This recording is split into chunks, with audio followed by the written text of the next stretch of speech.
నమస్కారం అండి. నా పేరు డాక్టర్ బిందు. నేను consultant medical and haemato oncologist. Cancer usually మన మానవ శరీరము అన్నీ కూడా కణాలతో నిండి ఉంటదనమాట. సో, ఈ కణాలనేవి ఎలా డివైడ్ అయితది అని ఒక రిస్ట్రిక్షన్ పాయింట్ ఉంటది. సో, లిమిటెడ్ డివిజన్ ఉంటుందనమాట. ఈ యూజువల్లీ కణితి ఏర్పడేటప్పుడు ఏమైతుందంటే వాటి మీద కంట్రోల్ అనేది పోతుంది. సో, వీళ్ళకి ఏంటంటే అసాధారణంగా ఈ కణాలనేవి అలా డివైడ్ అయితూ ఉంటాయన్నమాట. సో, అలా డివైడ్ అయిపోయి ఒక గుంపులాగా, ఒక లంప్ లాగా ఫార్మ్ అయిపోతుంది. సో, అన్ని కణాలు క్యాన్సరా అంటే కాకపోవచ్చు. ఈ కణాలలో కూడా వేరైటీలుంటాయన్నమాట. అంటే బెనైన్ అండ్ మాలిగ్నెంట్. బెనైన్ అంటే ప్రమాదం లేని ట్యూమర్. లేని కణాలని బెనైన్ ట్యూమర్స్ అంటాం. అలానే ప్రమాదకరమైన ట్యూమర్స్‌ని మాలిగ్నెంట్ ట్యూమర్స్ అంటాం. సో, ఏదన్నా ఇట్లా బాడీ మీకేదన్నా అబ్నార్మల్ ప్రొలిఫరేషన్ ఉంది, ఒక కణితిలాగా ఏర్పడింది అంటే అన్ని కణితులు టెన్షన్ పడాల్సిన అవసరం లేదు. సో, అందులో కూడా మనకి వేరైటీలుంటాయన్నమాట. సో, మీ మీకలా ఏమన్నా ఒక అబ్నార్మల్‌గా ఏమన్నా అనిపిస్తే ఇమ్మీడియేట్‌గా మీ దగ్గరలోని డాక్టర్‌కెళ్లి చూపించుకొని, అది అసలు బెనైనా, మాలిగ్నెంటా అనేది కన్ఫర్మ్ చేసుకొని, దాని తర్వాత ఫర్దర్‌గా ప్రొసీడ్ అయితే బెటర్. క్యాన్సర్ అంటే ఇప్పుడు మనకి పైన తల నుంచి మొదలుపెడితే కింద పాదం వరకు ఏ ఆర్గాన్‌కైనా రావచ్చండి. సో, యూజువల్లీ ఏంటంటే ఇప్పుడు క్యాన్సర్ అనేది ఒకప్పటి కంటే ఇప్పుడు చాలా చాలా పెరిగిపోతుంది. ఇప్పుడు చూస్తే మనకి ఒక గ్లోబోకాన్ అనేది ఒక బాడీ ఉందన్నమాట. సో, యూజువల్లీ 2022లో అది డేటా రిలీజ్ చేసింది. అంటే ఇప్పటివరకు అసలు క్యాన్సర్ కేసులెన్నున్నాయి? ఉంటే ఏది మోస్ట్ కామన్? మన ఇండియాలో ఏది మోస్ట్ కామన్? వరల్డ్‌లో మోస్ట్ కామన్ ఏది? అండ్ దేనివల్ల మరణాల సంఖ్య ఎక్కువగా ఉన్న క్యాన్సర్ ఏది? సో, ఇలా అన్నీ కూడా ఆ గ్లోబోకాన్ అనేది డేటా రిలీజ్ చేసింది. ఇది లేటెస్ట్‌గా 2022లో రిలీజ్ చేసింది. సో, దీని ప్రకారం ఏంటంటే, ఇప్పుడు ఉన్న ప్రకారం 20,000,000 కేసెస్ అంటే ఇమాజిన్ ఒకసారి చూసుకోండి. 20,000,000 కేసెస్ మనకి క్యాన్సర్ పేషెంట్స్ ఆల్రెడీ ప్రతి ఇయర్ డయాగ్నోస్ అయితున్నారు. ఇది 2020 సంబంధించింది. సో, ఇలా మనం చూసుకుంటూ పోతే 2050లో దాదాపు 50,000,000 కేసులు కొత్త కేసులు డయాగ్నోస్ అయ్యే ఛాన్స్ ఉందని మనకి గ్లోబోకాన్ అనేది డేటా చెప్తోంది. సో, దీన్ని బట్టి మనం అర్థం చేసుకోవచ్చు. ఈ క్యాన్సర్ బర్డెన్ ఎంత పెద్దగా అవుతోందో అండ్ అదొక భూతంలాగా మారే అవకాశం కూడా ఉంది ముందు ముందు. సో, క్యాన్సర్‌కి కారణాలంటే చాలా ఉంటాయండి. సో, మేజర్ థింగ్ ఏంటంటే కారణాలు మనం ఎలా డివైడ్ చేసుకోవచ్చంటే, మన చేతుల్లో ఉండి మనం ప్రివెంట్ చేసే కారణాలు, మన చేతుల్లో లేని కారణాలు. సో, దానివల్ల కొంచెమైనా మనం అవి అవగాహన ఉంటే కనీసం కొన్ని క్యాన్సర్‌లైనా కొంత శాతం వరకైనా ప్రివెంట్ చేయొచ్చు. సో, ఇప్పుడు మన చేతిలో లేనివేంటి అంటే యూజువల్లీ ఫ్యామిలీలో వంశపారంపర్యంగా వచ్చే క్యాన్సర్‌లు. సో, అవి ఇంకా బై బర్త్ మన జీన్స్‌లో ఉండడం వల్ల క్యాన్సర్‌లొచ్చే అవకాశం ఉంటది. ఇంకోటి రెండోదేంటంటే స్పోరాడిక్ మ్యుటేషన్స్ అంటే వంశపారంపర్యంగా కాకపోయినా ఆహ్, వారిలోనే ఫస్ట్ అన్నమాట. సెల్స్‌లో మ్యుటేషన్స్ జరగొచ్చు. Genetic mutations. అవి కూడా మనం ఏం చేయలేం. సో, ఇలాంటివి కాకుండా కొన్ని ఉంటాయి. కొన్ని కారణాలు ఏవి? మనం మోడిఫై చేసే కారణాలు ఏంటవంటే ఫస్ట్ థింగ్ అలవాట్లు. ఏవి? స్మోకింగ్ గానివ్వండి, ఆల్కహాల్ గానివ్వండి, టొబాకో చూయింగ్. సో, ఇవి మేజర్ థింగ్స్ అన్నమాట. ఇంకొకటేంటంటే లైఫ్ స్టైల్. అంటే ఇప్పుడు ఉన్న జనరేషన్‌లో ఏంటంటే ఎంతసేపు కూర్చొని పని చేసే వాళ్ళది సంఖ్య పెరిగిపోతుంది. ఇంతకుముందు ఒకప్పుడు చూస్తే మన యాన్సెస్టర్స్ వాళ్ళు చేసిన పని, మనం చేసే పని అసలు కంపారబుల్‌గా ఉండట్లేదు. మోస్ట్‌లీ మనది సెడెంటరీ లైఫ్ స్టైల్. అంటే కూర్చొని పని చేసేదే ఎక్కువ ఉంటుంది. ఎస్పెషల్లీ ఇంజినీరింగ్ వాళ్ళు కావచ్చు. సో, యూజువల్లీ ఫిజికల్ యాక్టివిటీ అనేది తగ్గిపోతుందనమాట. ఇది కూడా ఒక major reason. So, next thing ఏందంటే ఆహ్, మన ఇప్పుడు కొన్ని ఉంటాయి. యోగా కానీ, మెడిటేషన్ కానీ, అండ్ ఎక్సర్‌సైజ్ కానీ, ఇవి చేస్తే మన బాడీలో కొన్ని హార్మోనల్ ఇంబాలెన్సెస్ కూడా కరెక్ట్ అయితాయి. సో, ఇలాంటివన్నీ కరెక్టబుల్ అనమాట. అంటే మనం ప్రివెంట్ చేయొచ్చు.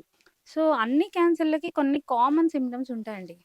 అంటే ఉదాహరణకేంటంటే ఆకలి తగ్గిపోవడం, బరువు తగ్గిపోవడం, ఉన్నట్టుండిగా అంటే ఇప్పుడు సపోజ్ ఒక 6-10 కేజీలు అంటే usually 10% of his base line body weight అంటాం. ఆయన ఒక 60 కేజీలు ఉన్నారనుకోండి. 6 కేజీలు సడెన్‌గా మీరు 3 మంత్స్‌లో, 6 మంత్స్‌లో తగ్గారనుకోండి. దానికి రీజన్స్ అంటే అన్నిటికి రీజన్ క్యాన్సర్ అయి ఉండకపోవచ్చు. ఇది కూడా ఒక కారణం అయ్యుండొచ్చు. ఇంకొకటి ఆకలి తగ్గిపోవడం. యూజువల్లీ స్వతహాగా వాళ్ళు బాగా తినేవాళ్ళు. సడెన్‌గా ఎందుకో ఆకలనిపిస్తుంది. ఫుడ్ చూస్తేనే అవర్షన్ వచ్చేస్తుంటుంది. సో, అలా సడెన్‌గా రావడము. ఇంకొకటి ఏమన్నా అబ్నార్మల్ కణుతుల్లాగా తగలడం. సో, ఏ ఏమన్నా బాడీలో ఏమన్నా కొన్ని చేంజెస్ వాళ్ళకి తెలుస్తూ ఉంటాయి. అలాంటివేమన్నా అనిపించినప్పుడు ఇమ్మీడియేట్‌గా వచ్చి డాక్టర్ గారిని సంప్రదిస్తే, ఏవైతే టెస్టులు కావాలో వాళ్ళకి అవసరమైన టెస్టులు చేసి వ్యాధిని నిర్ధారించబడుతుంది. సో, అన్ని క్యాన్సర్‌లకి ఒకే ట్రీట్మెంట్ ఉండదు. Usually most common treatment modalities ఒక 3, 4 రకాలుంటాయి. Surgery, radiation, chemotherapy, immunotherapy. So, ఇలాంటివి కొన్ని మొడాలిటీస్ ఉంటాయన్నమాట. ఒక్కొక్క క్యాన్సర్‌కి ఒక్కొక్క స్టేజ్‌లో ఒక్కొక్క రకమైన ట్రీట్మెంట్ అవసరం పడుతుంది. సో, యూజువల్లీ మనం ఇది ట్రీట్మెంట్ అని అన్ని క్యాన్సర్‌లకి అలా చెప్పలేము. సో, ఏ క్యాన్సర్ వచ్చింది, ఆ పేషెంట్ ఏజ్ ఎంత, అండ్ ఏ స్టేజ్‌లో ఉంది, దాన్ని బట్టి అంటే ఒక పేషెంట్ స్పెసిఫిక్ అనమాట ట్రీట్మెంట్ అనేది. సో, దాన్ని బట్టి ట్రీట్మెంట్ డిసైడ్ చేస్తారు. అండ్ యూజువల్లీ ఇదేంటంటే మల్టీ మొడాలిటీ ఉంటది యూజువల్లీ క్యాన్సర్‌లో. మల్టీ మొడాలిటీ అంటే మన surgical oncologist, medical oncologist, radiation oncologist వీళ్ళందరూ ముగ్గురు కలిసి నిర్ణయం తీసుకొని ట్రీట్మెంట్ అనేది ఏంటనేది ఫైనల్‌గా నిర్ధారిస్తారు. అంటే డిసైడ్ చేస్తారు. ఇది అంతా అపోహ అండి. యూజువల్లీ క్యాన్సర్‌లు ఏంటంటే స్టేజ్ లాగా ఉంటుంది మనకి. ఫస్ట్ అన్ని క్యాన్సర్‌లు మోస్ట్ ఆఫ్ ది క్యాన్సర్స్ 4 స్టేజెస్‌లో ఉంటుంది. First stage, second stage, third stage అనేది క్యూర్ అయ్యే ఛాన్స్ ఉండే స్టేజ్‌లనమాట. స్టేజ్ 4 యూజువల్లీ క్యూర్ అయ్యే అవకాశం ఉండదు. దాంట్లో మనం ఓన్లీ ఆ వ్యక్తి యొక్క లైఫ్ స్పాన్ అంటే ఎన్ని రోజులు బ్రతుకుతాడో ఆ లైఫ్ అనేది ప్రొలాంగ్ చేయడానికి మాత్రమే ట్రీట్మెంట్.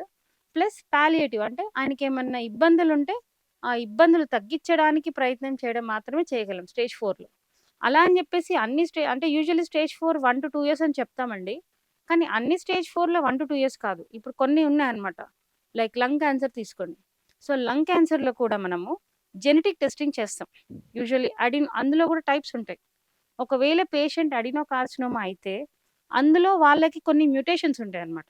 ఆ మ్యుటేషన్సే పాజిటివ్ వచ్చాయి అనుకోండి, వాళ్ళ లైఫ్ స్పాన్ యూజువల్లీ మనం 4-5 ఇయర్స్ కూడా ప్రొలాంగ్ చేయొచ్చన్నమాట. ఇప్పటికున్న టెక్నిక్స్‌తో. ఫ్యూచర్‌లో ఇంకా కూడా రావచ్చు. సో, ఇట్లా అన్ని స్టేజ్ 4 క్యాన్సర్‌లంటే ఇంకా మరణ వాంగ్మూలంలాగా తీసుకోవాల్సిన అవసరం లేదు. అండ్ స్టేజ్ 1లో మనం ఒకవేళ ఎర్లీగా డయాగ్నోస్ చేయగలిగితే కంప్లీట్ క్యూర్ పాసిబుల్ అయిపోయి పేషెంట్ నార్మల్ వ్యక్తుల్లాగా ఉండే అవకాశం ఎక్కువ. మన లైఫ్ స్టైల్ బట్టి డిఫరెంట్ టైప్స్ ఆఫ్ క్యాన్సర్స్ అనమాట. యూజువల్లీ ఇండియాలో ఏంటంటే మనకి ఇప్పుడు ఆడవాళ్ళలో చూస్తే బ్రెస్ట్ క్యాన్సర్ అనేది చాలా మోస్ట్ కామన్ టైప్. దాని తర్వాత వస్తే సర్వైకల్ క్యాన్సర్ అంటారు. సర్వైకల్ క్యాన్సర్ మూడోది వచ్చేసరికి ఓవరియన్ క్యాన్సర్. సో, ఈ 3 క్యాన్సర్‌లు టాప్ 3 క్యాన్సర్స్ మన ఫీమేల్స్ అంటే మన ఇండియన్ ఆడవారిలో.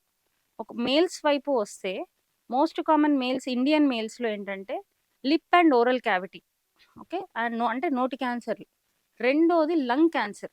సో, లంగ్ క్యాన్సర్ మనకి యూజువల్లీ అది ఇప్పుడు ఆడవారిలో కూడా పెరుగుతుంది. బట్ మగవారిలో చూస్తే సెకండ్ మోస్ట్ కామన్ అనమాట.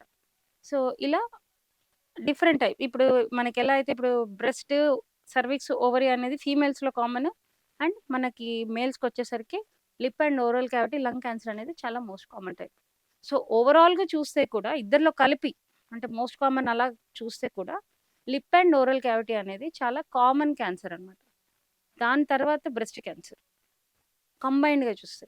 అదే మనం వరల్డ్‌లో ఆల్ టుగెదర్ చూస్తే lung is a most common type. దాని తర్వాత second most common is breast. So, usually ఆ బ్రెస్ట్ క్యాన్సర్ అనేది చాలా ఫాస్ట్‌గా పెరిగిపోతుంది. అండ్ యు యూజువల్లీ కొన్ని డేటా కొంతమంది ఆర్గనైజేషన్స్ రిలీజ్ చేసిన డేటా ప్రకారం ప్రతి 8 మంది మహిళల్లో ఒకళ్ళు బ్రెస్ట్ క్యాన్సర్ ఎస్పెషల్లీ బ్రెస్ట్ క్యాన్సర్‌తో సఫర్ అవుతున్నారు. సో, దీన్ని బట్టి మనం అర్థం చేసుకోవచ్చు ఎంత క్యాన్సర్ బర్డెన్ అనేది ఎంత ఎంత పెరుగుతోందో.